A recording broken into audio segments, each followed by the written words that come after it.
Assalamualaikum warahmatullahi wabarakatuh.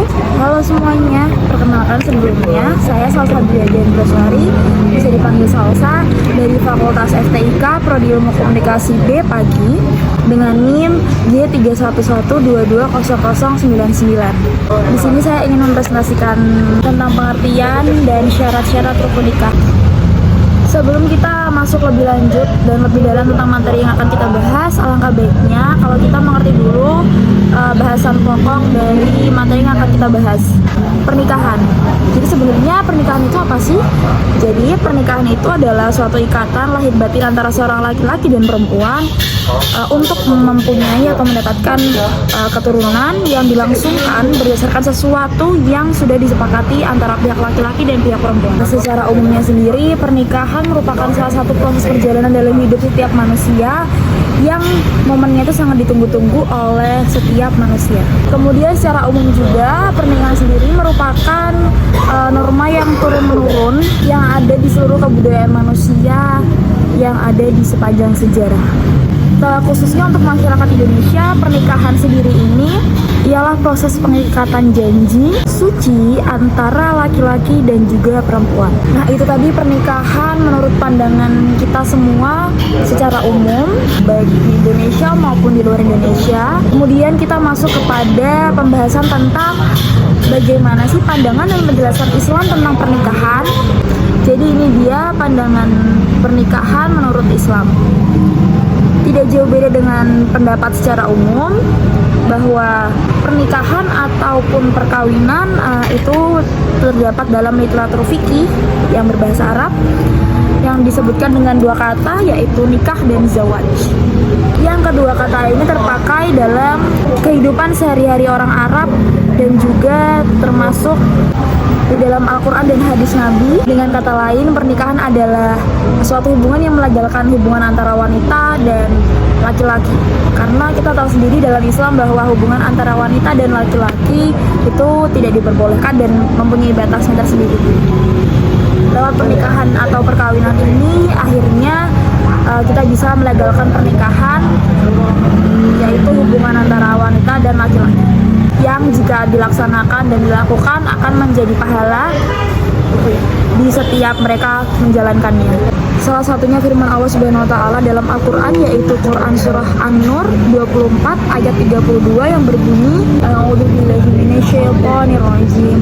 Bismillahirrahmanirrahim. Wa antihul ayama minkum wassalihin min ibadikum wa innaikum iyakunu fuqara ayughnimullahu min fadl. Wallahu wasi'un alim. Yang artinya, dan kawinlah orang-orang yang sendirian di antara kamu dan orang-orang yang layak berkawin, dan hamba-hamba sahayamu yang lelaki dan hamba-hamba sahayamu yang perempuan. Jika mereka miskin, Allah akan memampukan mereka dengan karunia-Nya, dan Allah Maha luas pemberiannya dan lagi Maha mengetahui. Kemudian juga dijelaskan bahwa pernikahan sendiri di dalam Islam bukan hanya semata-mata karena kebutuhan biologi saja, juga bukan hanya karena sah secara negara saja, sah secara hukum, sah secara agama. Namun pernikahan sendiri atau bisa disebut juga perkawinan ini juga merupakan, di dalam Islam juga merupakan suatu hal yang berhubungan atau berkaitan erat dengan Islam, kaitannya dengan kondisi manusia yang pertama, kemudian yang kedua juga ada kerohanian atau lahir dan batin, kemudian yang ketiga ada nilai-nilai dari kemanusiaan sendiri, kemudian yang keempat juga adanya suatu kebenaran. Tidak hanya itu, pernikahan dalam pandangan Islam itu juga merupakan kewajiban dari kehidupan rumah tangga yang harus mengikuti ajaran-ajaran keimanan dan ketakwaan dari Allah Subhanahu wa taala. Hal ini senada dengan yang ada atau tercantum di dalam pasal 1 Undang-Undang Nomor 1 Tahun 1974 tentang perkawinan, yang bunyinya yaitu perkawinan adalah ikatan lahir batin antara seorang pria dengan seorang wanita sebagai suami dan istri dengan tujuan membentuk keluarga dalam kurung rumah tangga yang bahagia dan kekal berdasarkan ketuhanan yang Maha Esa. Kemudian untuk tujuan pernikahan sendiri itu bisa dirangkum menjadi 6, yaitu yang pertama adalah melaksanakan perintah Allah Subhanahu wa taala. Jika kita melakukan atau melaksanakan pernikahan yang seperti tadi saya omongkan di awal, yaitu kita sudah melakukan separuh ibadah kita, yang termasuk yaitu melaksanakan perintah dari Allah Subhanahu wa taala. Yang kedua adalah melaksanakan sunnah Rasul, karena pernikahan juga merupakan sunnah dari Rasul yang ditinggalkan kepada kita semua.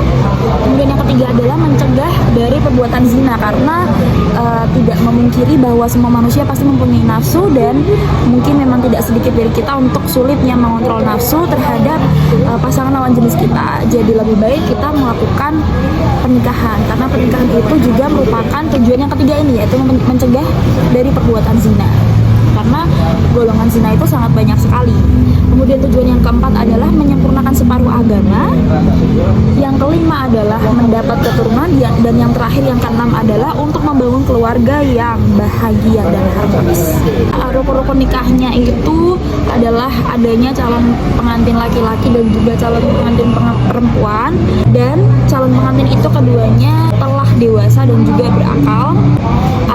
Harus ada wali bagi calon pengantin perempuan, harus ada mahar atau mas kawin dari calon pengantin laki-laki, dan kemudian harus dihadiri oleh sekurang-kurangnya 2 orang saksi laki-laki yang adil, dan yang terakhir adalah harus ada upacara ijab kabul.